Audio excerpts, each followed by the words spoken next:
Folks, welcome to Inside the Leader's Mind, where what's in the way becomes the way. I'm your host, David Suson, and today's guest is someone who quietly redefines what leadership looks like when no one is watching.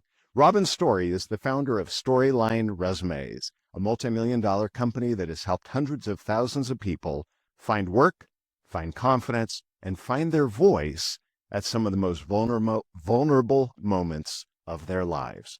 She built her business not by chasing power or titles, but by leading with care, humility, and an almost stubborn belief that people matter more than processes. Robynn is also a best-selling author, a mentor to millions through LinkedIn, and a leader who sends care packages when people are sick, jumps in to answer phones when needed, and hires for character over credentials.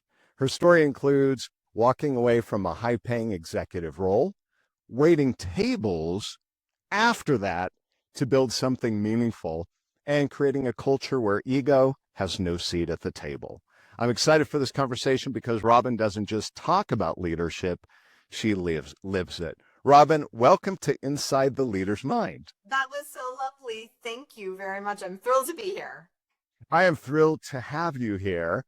And I want to get started just by helping people understand a little bit about how you explain what you do. If they knew nothing about you, and even from the intro, if they're meeting you for the first time, how do you usually explain what you do? Sure. I own a company called Storeyline Resumes. Obviously self-explanatory. We write resumes. We also do something called the Searchlight program, which helps executives really sort of redefine their career paths, get all of their tools together. It comes with all of the things that you would need for a job search, a new resume, a new profile, but a lot of coaching, a lot of accountability, a lot of strategy around who it is that you want to be next in your career. And we've been around for 25 years. We've been doing this for a long time, and have a team of 70 here located in the USA, but we help people tell their best professional stories so they get the best professional results. Hey, and you want to hear the funniest thing? And I wasn't going to tell you this, but I have to. We've messaged each other, we've talked, everything. And it wasn't until this morning, and I was reviewing, and I go, Robynn Storey. Like, it finally hit me that it's not just the story. I thought, what a cool name for a company. Yeah, so I'm a little slow sometimes. I love how you were able to incorporate your name into the name of the business. So kudos to you. My husband and I came up with that over a cigarette and a beer left 28 years ago. I said, I going to do this company, and I think I'm going to do resumes or some HR consulting or whatever. And, so we were talking one evening after the kids were in bed, and that's what we came up with. So there we go. I love it. So in the intro, it talked about, you'd worked a corporate job and you walked away from this job to build something of your own. What told you it was time to do that, even when maybe it didn't even make logical sense to walk away from a good job? Anything really ever made logical sense. I wasn't ever really that invested in my career. I come from a really great family. I grew up very poor, but I had a big Italian family. And for me, family was always first. And I don't think that I knew that we were poor until I was an adult or maybe even a teenager when I started going to other people's houses, and they would talk about kind of vacations that they were taking. I was never really all that wrapped up in having this really great career. I think that a lot of my career was just being sort of in the right place at the right time. I had a very positive attitude. I'd love to learn, love people. That made me sort of a target for opportunity. So walking away from it wasn't as painful as you might think it would be. I wanted to get my daughter on and off the school bus. I wanted to have more kids. And, I felt like, well, if I'm going to have this big career, then who's going to be raising these kids? I just felt like it wasn't my calling in life to have a career like that, to be away, to be traveling. So I just wanted to start something, and I wasn't really sure what that was. So you leave, and you were at Pepsi. Can we say that? I just did. So we did. You left Pepsi, but I understand somewhere after Pepsi, you were waiting tables. Yeah, so when I went to my husband's a corporate controller, and at the time he was finishing up his CPA. We live in rural Pennsylvania. He was driving into Pittsburgh. So he was driving one way, I was driving another.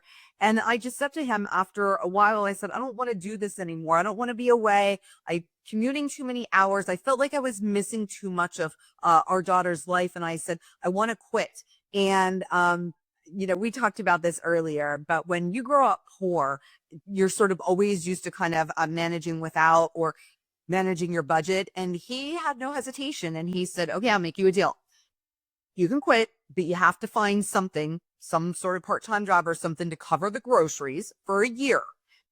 I can float the rest. And then after that, we'll figure out what we're going to do. So I quit my job and I called a friend of mine who owned a restaurant. I was like, hey, can I come and wait tables at your restaurant? And she was like, absolutely. I was the worst waitress. I couldn't carry a tray. I would carry like plates out individually. And, I love chit chatting with people. And, I stayed there for 2 years as I was getting my business off the ground, and she was sorry to see me go. So I think I did an okay job. Hey, this is what's crazy. I do a lot of work with executives and professionals. And one of the biggest things, the tagline is what's in the way becomes the way. One of the biggest focus areas that I do in my coaching and work with teams is getting through the identity and the ego that holds people back. And so the question is, how did you get through this idea of, okay, I've got this great corporate job, I'm an executive, and now I'm going to wait tables? A lot of people their ego would not allow that. It's like, that's below me. I could never do that. How did you deal with that? How did you get through that? Never had that kind of ego. If you follow me on LinkedIn, I'm very self-deprecating. I don't think of myself as being that important. I was never really that tied into my identity, being my job. I was more tied into my identity of being a wife and a mother and a daughter and a granddaughter. So I was never not proud to be a waitress. And I certainly was never not proud to own a business or to work for Pepsi or other corporations. I am, and I was proud of those things, but it wasn't the thing that drove me. I didn't need that kind of validation from people. I was just as happy, with somebody that I had waited on that told me, they really enjoyed their meal as I was getting a bonus from Pepsi. So I think when you That's crazy. mindset around money or around what makes you happy, I just want to do a good job. I want to do right by people. And that sort of has been the guiding factor of, how I built this business. Like today, for instance, is Martin Luther King Day. I am in the office. Everybody else is off. So I'm answering the emails, I'm doing the spreadsheets, I'm scheduling the meetings, I'm answering the phone, because I want them to be off. I don't want to say to them, I can't work in the office today. There's, 70 people. Maybe some of the writers are working. I think there's one salesperson on today, but I want everybody else to take the day off. So I don't mind jumping in where I need to. And I love that. I need to be busy. We got a new puppy a couple of years ago, and my husband and I keep laughing about how we keep saying, oh my God, we love you so much. We were always hugging and kissing her. We love you so much. And my husband said, what would we do without this dog? Because our kids are grown and gone now. And I said to him, I need to be needed. And he needs me. And I love that. And so I think that's what fuels me. I need to be needed. That's the thing. I love that. I love it. So let me ask you, and maybe you just answered it. During this whole time period, right, from Pepsi to waiting tables before you started your business, is there something you learned about yourself that maybe you didn't realize before, something that came out? I'm a hustler. I love to work. I work, work, work, work, work. I don't feel like work is work. I never feel overworked. I work 7 days a week and at some point or another. I've always enjoyed it. Even growing up, started babysitting at 13. By the time I was 15, I had 3 jobs. I graduated college with 4.0. I think I had 4 jobs while I was in college. I am a hustler. I grew up in a family of workers. My grandmother was a waitress for 55 years. My dad worked in factories his whole life. My grandfather was a hustler as well. I just have that hustle mentality, but not in a bad way and not in a way that burns me out. But I need something to do. Like yesterday was Sunday. I just cooked all day. I mean, it's just the 2 of us. I cook and then we eat and then I freeze it because I'm not like a lay on the couch or lay around kind of person. I just need to be doing something all the time. How do those lessons that you learned then, like this whole idea that you're a hustler, how does that impact how you lead people today and build a culture? Does it hurt? Does it help? I am a hustler, but I don't expect my people to be a hustler. I think more than anything else, I'm a nice person, and I know that that's like not a popular thing to say. But what really defines my culture in my company and my relationship with others that work here is that I want them to have good lives. I wanted other mothers and fathers to be able to do what I did, get their kids on and off the school bus, put them to bed at night. That's why we're 100% remote. We pay extremely well. We have people that have been here for, 20 years. And that's the reason, because I want other folks to sort of enjoy the same kind of things that, someone had said to me on LinkedIn not long ago. It sort of rubbed me the wrong way. I can't remember even what the hell the post was about, but someone said that's coming from a place of privilege. And I thought, like, what privilege is that? It is not a privilege when you've worked really hard your whole life to get somewhere. That's just sort of the result of your effort, right? And that's what I always wanted for my people. They do really great work, and then they sort of get to enjoy this really great balance. And that's That, to me, I want to clarify that. When they said you're coming from a place of privilege, what were they referring to? Which part of this that you work harder, you care, or what? I own a business. We're a multi-million dollar business. They're probably thinking, well, she's showing up to do LinkedIn posts, and then, she's headed on a cruise. That's actually not the case. But even if I was, that would be my prerogative because I work to get there, right? I think that in this country, and I don't want to get into politics, I think that there's a sort of all of a sudden over the past few years, this very negative connotation about being successful. When I keep hearing about tax the rich and tax the billionaire, yeah, I think they pay pretty hefty taxes. I know I do. Um, People work really, really hard to get where they are. And that is not a negative. When you get to be successful and kind of live a life that is fulfilling and that you're paying it forward and you're being good with other people, or whatever the case may be, that's the definition of success, right? That shouldn't be viewed as a negative. And sometimes I think that, people like look at that and they say, maybe I don't even know what the hell I talked about, but it was something that was like, oh, that's coming from a place of privilege. I'm like, That goes back to the comment I made about identity and ego. That the people, they let their identity and ego hold them back because they judge others and maybe they're feeling bad about themselves. That's my guess. You who know, knows? who knows? Well, what's fascinating to me. If you don't have anything nice to say, don't say anything at all. Right, right. I agree. Words to live And by. so my mom said that to me. I said that to my kids, and hopefully they learn that, right? Uh, what's also fascinating to me is from all the CEOs, executives, founders that I've interviewed over the last probably 20, 30 years, what is fascinating is usually high driven, high performing individuals like yourself uh, are this they expect that from their team. You see this in the news with some of the and they just I'm paraphrasing, I'm exaggerating this, but I say they browbeat their employees, right? As opposed to humanity and caring and really how did you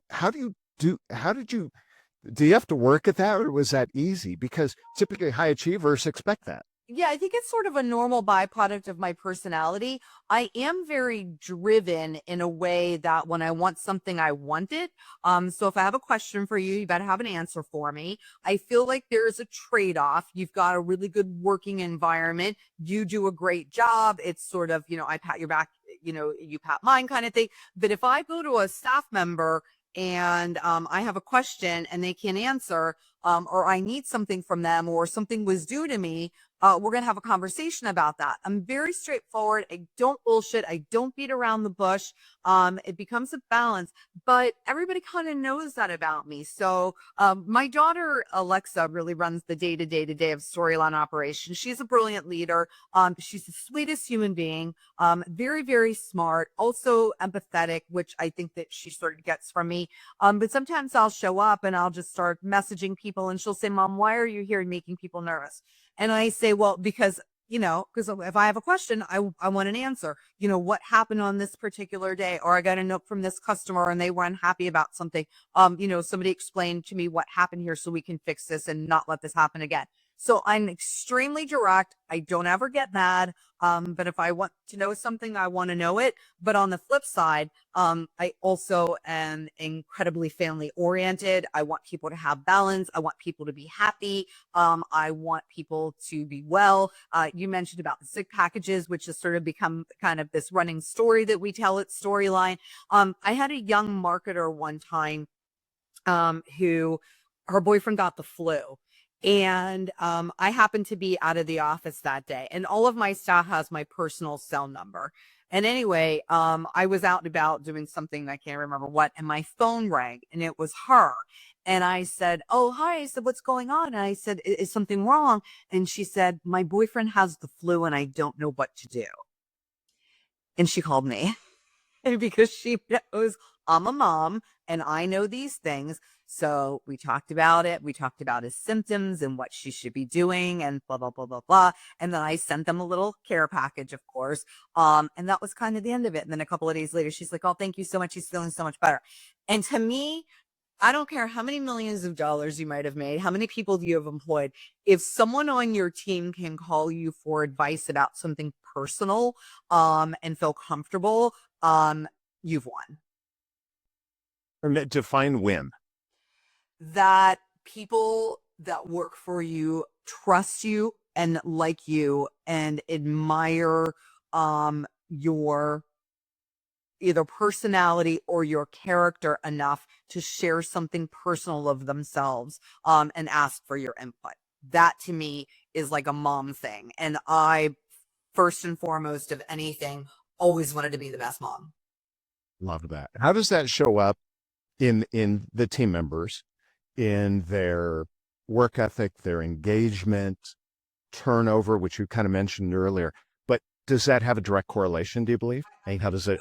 If somebody messages me or if somebody's offline and I say to Lex, my daughter, is somebody, what's going on? Oh, somebody so-and-so has a migraine. They'll be in at 1. As soon as I pop in, as soon as I see them popping in at 1, I'm messaging them, "Hey, take the rest of the afternoon off. Go soak in the hot bath. The business will be here tomorrow." I don't like to think about people working while they're sick. I don't want people to work while they're sad. If they've had a really stressful week, or somebody had, like a lot of issues on Friday afternoon at 2 o'clock, I'll say, "Kick out of here, go open a bottle of wine." So I think that all of those little things maybe add up to some lost hours. But nothing, sort of comes between the hours and the kind of loyalty you get when you adopt that sort of policy. And it's not something that I consciously think, "Oh, I'm just going to tell people to go drink wine." That's not what I'm talking about. That's just my personality and I don't fight it. So if somebody says, "Hey, I had a really rough day," I say, "Hey, take off, we'll pay for the rest of the day. Don't worry about putting in hours, go open a bottle of wine." That to me is leadership. That may sound silly to people that are leading in corporate America. But for me, that's really what has built this loyalty, this camaraderie, how we joke around, how we share things. Because, when you're looking at a business like ours, you think, "Oh, resumes, how bad can it be? You're writing resumes." It's incredibly stressful. We have hundreds of clients a week. I mean, everything is going off all at once. The phones are ringing. The text messages are coming through. We're getting inundated with emails. 27 people at once are messaging us through LinkedIn. I mean, there's like all of these portals and these avenues, and there's shit coming at you all the time. And if you're not able to kind of handle that or create an environment where people can laugh it off or take a breather, walk away, take an hour, you're not going to be successful. It's a lot of pressure. Yeah, yeah. And I want to come circle back on a word you used in there. You were talking about loyalty. And I think for listeners, because I speak a lot about this in my keynotes when I talk about the similar philosophy. And the problem, some people always come up to me afterward and they say, "Well, I don't just want loyal employees that are like, they're just the dog that wants to hang around the office. I want someone who's willing to do the job and go above and beyond." Talk a little bit about that side of it. Yeah, I mean, the going above and beyond has to happen. There is someone like me who really likes people, likes their staff, wants the best for them. There's definitely a balance of doing all of those things like, "Hey, knock off at noon and go open that wine," to not being taken advantage of. Or, I've had situations where people have tried to say, over and over. I can't ever make this deadline. Or well, if you're a writer here and you miss, more than a handful of deadlines in a week, you're not going to be a writer here very long. Everything for us is driven by turnaround, right? A customer is waiting for that draft. A customer is waiting for our response. So that's not acceptable. So you have to find the balance where you want to be kind with people, but you also don't want to do it to a point where it becomes a disadvantage for your business. It's also, I would imagine from what I'm hearing, that the culture is known. People know what the culture is. They know the level of expectation. And I don't want to put words in your mouth, but they know the level of expectation, but they know that they're treated as human, that my word here. But, and so it sounds like they are willing to go above and beyond because they know the way they're treated. And so they work harder, they're more engaged. Am I reading the room right? Right. I mean, when COVID hit, we were so worried about what was going to happen with the business during COVID because, businesses were shutting down, people were getting laid off, nobody had money. Who was going to sign up for resume services? All we were so blasted. I mean, for 18 months, I mean, we literally worked in cycles where we had people working 7 days a week.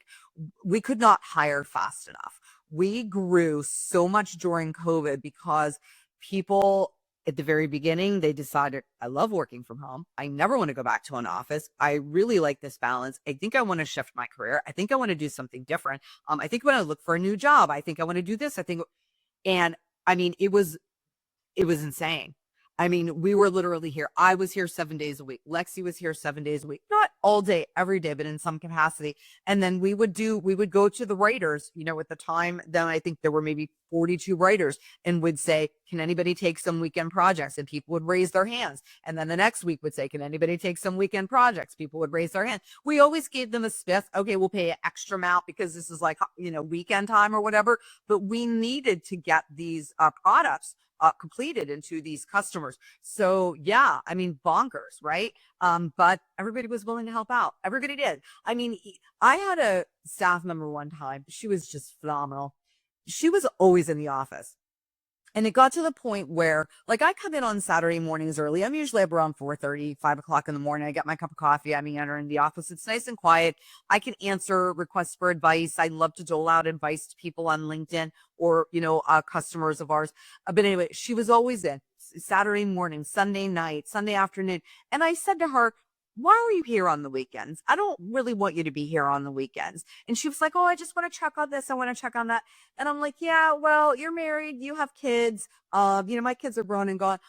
I told her, I said, if I see you because I can see when everybody's logged in. And I said, if I see you log in another weekend, I'll change the passwords. And I did. I changed the passwords and I locked her out on the weekends. And it became sort of a running joke. And she's like, but I need you. And I'm like, you don't. We are not brain surgeons. I need you to go have a life. Do what you're supposed to do when you're not at work.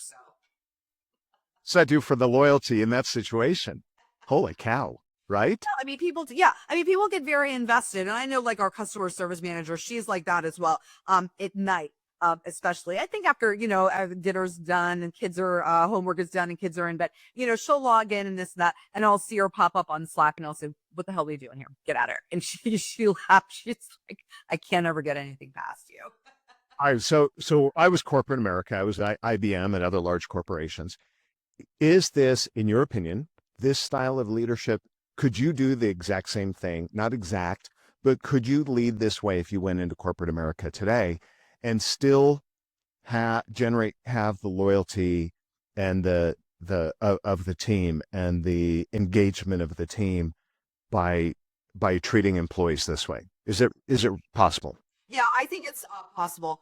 I have had really horrible bosses in my life, and I've had some phenomenal bosses.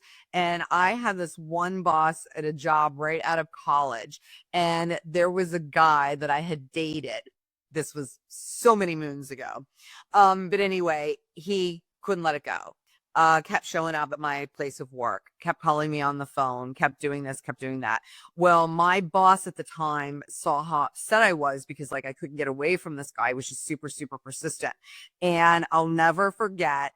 He said, come on, we're going to take a walk. And we went into the front of the office building. We went into the security office And he said to the head of security, he said, if this guy shows up, I want you to call the police. Then we went to the reception desk and he said to the receptionist, if this guy calls in, I want you to let me know. Do not patch him through to Robyn. And then he went to somebody else's. And I remember thinking, like, I would run through a wall for this guy. Like, he cared about me as a person. And I can tell you that probably for 20 years after that, until he passed away unexpectedly, we exchanged Christmas cards after I left. Those are the people that leave the impression on you. I was just a kid right out of college in a situation that I found myself in through no fault of my, and he came to bat for me at a really personal way that had nothing to do with the work that we were doing. And he's probably the person I think of most when I think of good boss, and it had nothing to do with business leadership. That's really cool. That's really cool. What a great story. Now, when you hire, I believe you told me you hire for character over credentials. What do you notice about people that never really shows up on a resume? I notice if they have a sense of humor. So, I have a sense of humor. My husband is hysterically funny. I grew up around funny people. I want to be around funny, happy people. So, I look for, people that sort of project that, laugh at a joke, and feel very optimistic. Obviously you have to be able to, speak appropriately. We're a writing company. So if you're answering the phone, you need to be using the correct kind of grammar. If you're writing a resume, obviously you need to be able to write. But once we sort of get the basics out of the way, I'm looking for people that are very optimistic, people that don't get shaken if something goes wrong, people that are not laying blame on other folks if, something goes south, and folks that feel like they could be adaptable in situations that might be changing all of the time. And I think a lot of that has to do with your character and sort of how you present yourself. So those are the things that I'm looking for.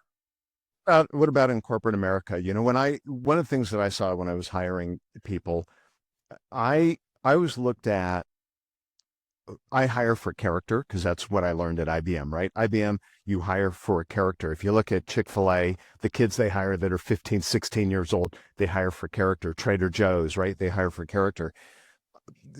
As you're working with resumes, and obviously you're getting feedback from people about their job, I'm sure. What are you seeing in the corporate world? Are they looking at just, hey, I don't care about character, or is it 50-50?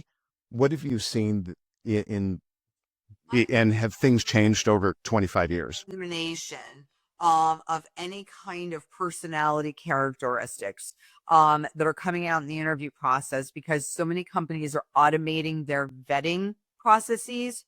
So when you are hiring, and people are submitting their resumes, unless that resume is making it through the applicant tracking systems, unless that resume has all the right keywords, unless that resume is hitting all of the right requirement check marks, you're never really getting to a human.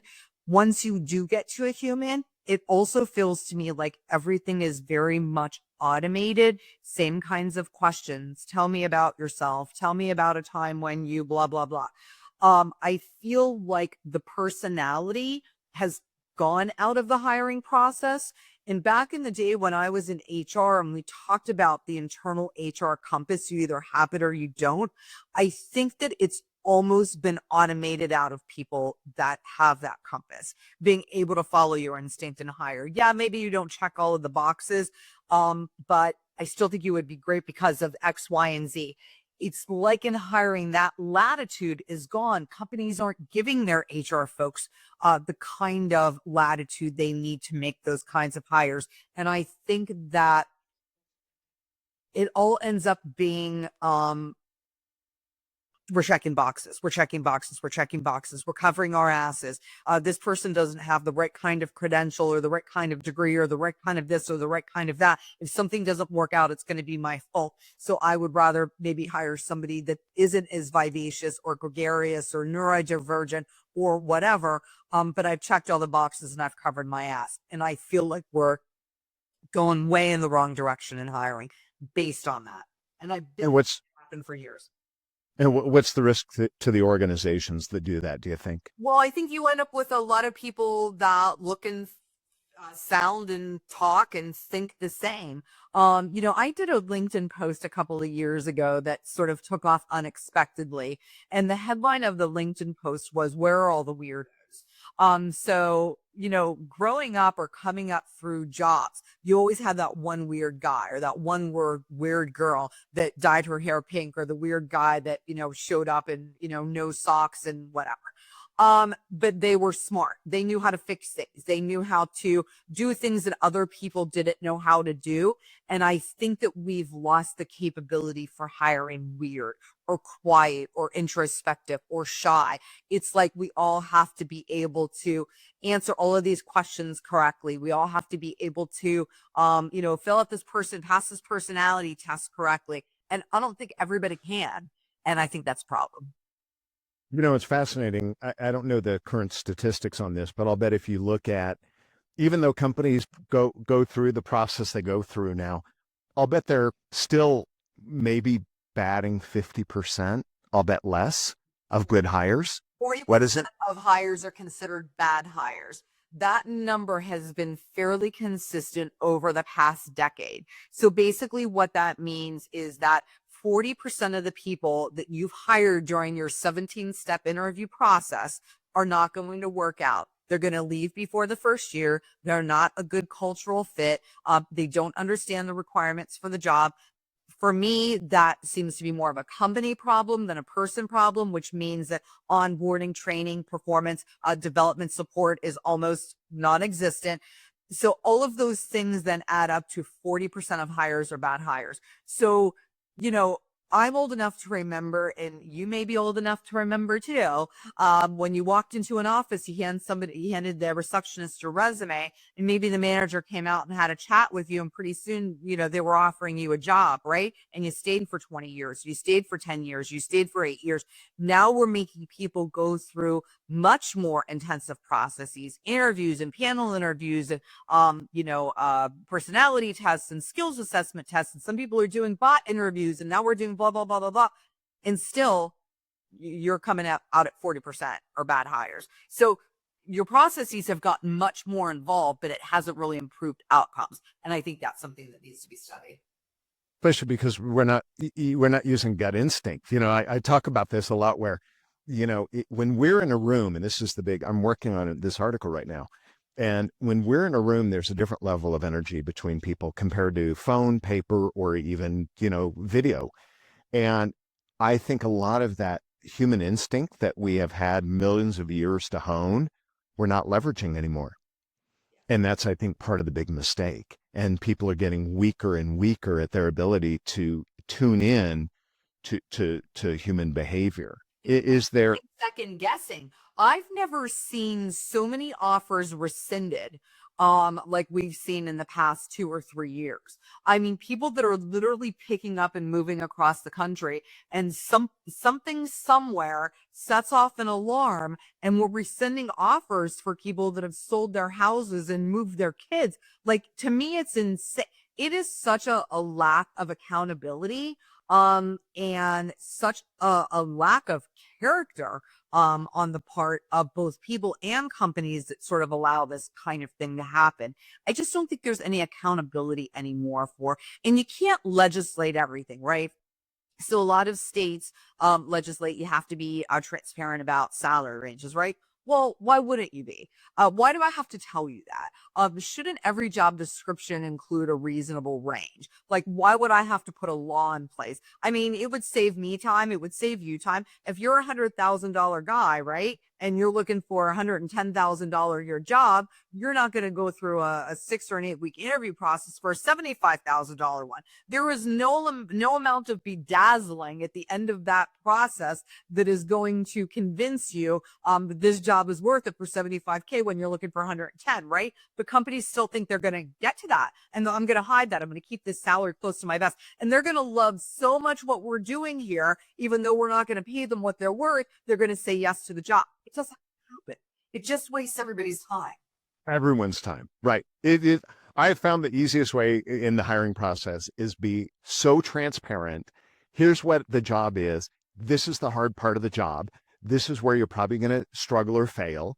And this job may not be right for you for these reasons. but it might be right for these reasons. And I just figure if I lay it out and I'm just like blunt, cold, I made better hires, and they all became like the people I've hired have been all become rock stars because of you find that right cultural fit and the right match, and it can be challenging. What do you think people can do?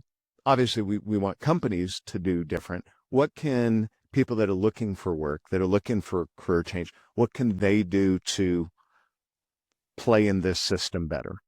Yeah, so like we always advise our clients a couple of things.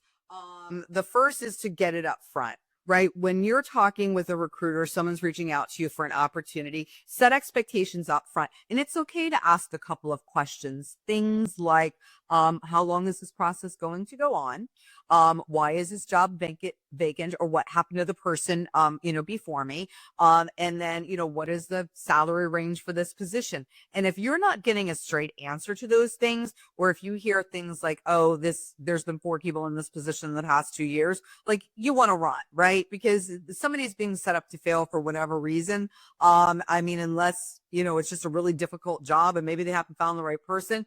But if you're not getting just the basic, or the bar is so low, David, right? Get the bare minimum. If you can't get the bare minimum up front, don't jump into that interview process. Some of them go on for months. And they don't want to tell you those things. And you're right. You're wasting your time. You wasted your Wasting. And And they've also it's expensive too. You have to travel. You have to buy a new suit. Girls have to, buy a new dress, or, get their nails done, or, put gas in the car. They might have to drive a couple of, it's a lot. It's like a big investment of time and effort, for somebody that doesn't have any, capacity to share with you the basic fundamentals of what this job might entail and how much it might pay you. I think companies need to start realizing that people are in it for the money. They're not in it for the culture, and they're not in it for most people, I think regular everyday people are in it for the money, right? It's a lifestyle that they want to live. They want to be able to afford the roof over their heads. They want to put their kids through college, right? It's basic stuff. Yeah, there are some folks that are in it for the culture. There are some folks in it for the thrill of the win or whatever. But I think a majority of people are showing up to work every day because somebody's dropping a paycheck in their bank account every other Friday, and companies trying to convince themselves otherwise, I think is just silly. you got to, yeah, absolutely. It just, my gosh, we could go on and on forever on that. I want to shift gears a little bit and ask about, as you hear about all these, wait, let's talk about culture just for a minute. From your perspective, what tends to get in the way from leaders who want strong culture, but they really struggle to create it? I don't know why you would struggle to create strong culture. Culture is easy, right? Culture is somebody has a baby, you send a present. Somebody is sick, you tell them to take the day off and, get well soon. Somebody puts in for vacation time and you approve it without question. Someone's birthday, bring in a cake or you send them a cupcake. Culture is easy. I think that culture is incredibly basic. It's a life thing. It's like how you would treat your neighbor or the garbage man who is picking up your trash on Tuesday morning. Hi, good morning. How are you? It's easy shit. I think they make it harder than it has to be. So I think that people get in the way of culture by trying to build programs around culture. And culture isn't tchotchkes or a pool table or Friday afternoon pizza parties. It's when someone is grieving, when someone is ill, when someone's child is ill, when that somebody wants to go see their kid in the school play or their kid make the soccer playoffs, that you're aware of that. You say, hey, take the afternoon. Good luck. Hope your team wins. That's culture. Love it. And if someone is feeling stuck in their leadership role right now, what is maybe one small shift you might recommend? I mean, as a business owner, that small shift that can make a real difference in their business or their team. People right? Corporate America. work harder for you when you are mean to them. People will never work harder for you when you yell at them or embarrass them or berate them or tell them that they failed. People will work incredibly hard for you when you consistently remind them of how well they're doing. Or if they're struggling, you're stepping in to help out. You're running interference. You're protecting them in some way. People will work incredibly hard for you when you show everyday kindness. Hey, I brought you a coffee. Hey, let's all go out to lunch. But if you're screaming at someone in your office about something that they did, a goal that they failed to meet, as opposed to, hey, look, we set these goals, really want you to meet them. Let's talk a little bit about why that didn't happen and how we can improve it. That's going to be an incredible relief for someone who's working really hard. As a leader, you have to be able to determine who is that. Is this somebody that's just sort of skating by, or is this somebody that's working really hard and failed? And then be able to make the right adjustments, right? So if it's somebody who doesn't really seem invested, doesn't want the job, maybe that's just not the job for them. The most humane thing that you can do is let them go or say, hey, we're going to let you go in a month. Go look for a new job. And that's fine. But if you have somebody who's working really hard and failing and you're yelling at them, it's like a losing proposition, right? You've got to find a way to help if you want that person to stay. Love it. I did a couple of weeks ago about a girl that I hired. This is so many years ago. She had 4 jobs in this company before we figured out which one was the right one for her. And she finally, at the end of the year, when she finally sort of settled into her new role, she's like, why did you stay? And I'm like, well, I didn't see everything that you could do yet. Like, I loved her as a person. She was incredibly and eternally optimistic, very educated, very well spoken, super passionate about our business. Just the role that we originally hired her for, it wasn't the right fit for her. And then we moved her into something else, and then something else, and then something else. And the fourth something else was the great fit. And sometimes you have to do that. And if you're a leader and you're not willing to do that with people, it just becomes a very sort of churn and burn kind of environment. And then nobody around you, nobody working for your business has buy-in. And you need buy-in more than anything else to be successful. Absolutely. Absolutely. I have one last question for you, but before I do, I want to share a quick story. I was working at this company and I had a system engineer, sales engineer that I worked with, and he was phenomenal. Probably one of the best I've ever worked with, one of the best in the company. And they needed someone to move into a different role, like a sales role. So they took this guy who is like one of the best at what he does, by far the best ever that I've worked with. And they move him in a sales role. 6 months later, he failed in a sales role, so they fired him. Great. See what I mean? And it was like just the most appalling thing when I look at that. I'm like, you've got to be kidding, right? It's just, they get caught up. I don't know what it is. It's just amazing to me that they don't look at what strengths people have. It's the old Jim Collins, right? The right people, right bus, right seat, all that.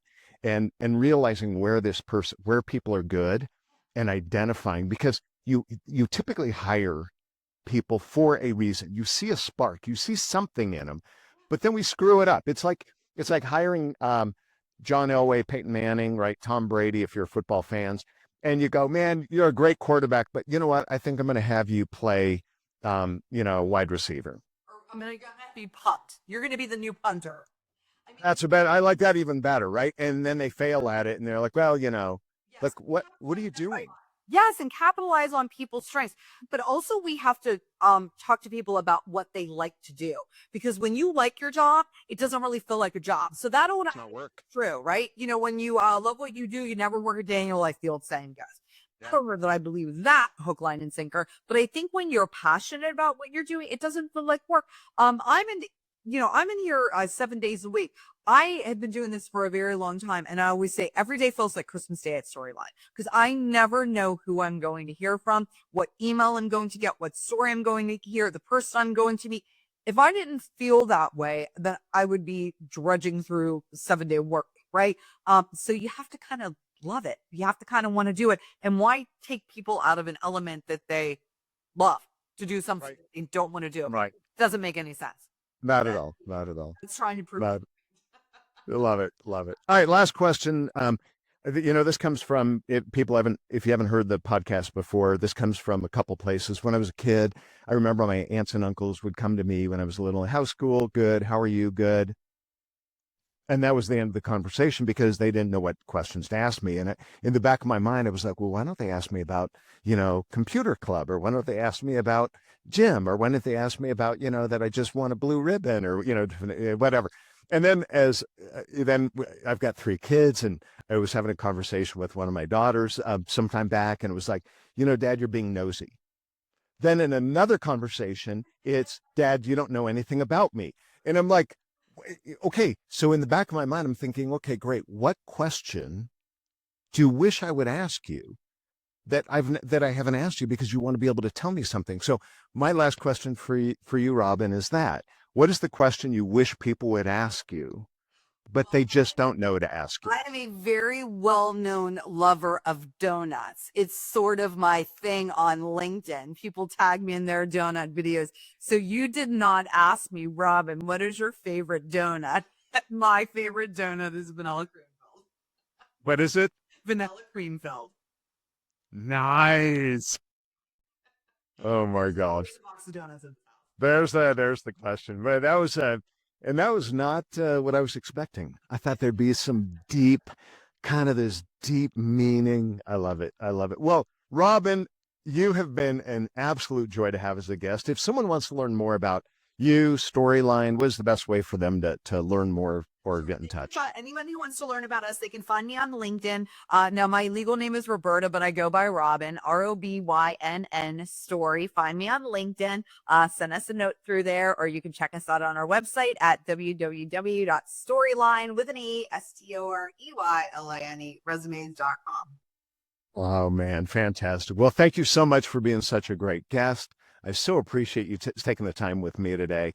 And folks, this is Inside the Leader's Mind. I hope you've enjoyed it. Please share it, subscribe, and let others know. And if you're on LinkedIn and you're listening right now, could you also give me a comment on LinkedIn when I post this? I would so appreciate it. Thanks. That's it. I'm David Suson. And until next time, all my best to you. Ciao. Thank you, David.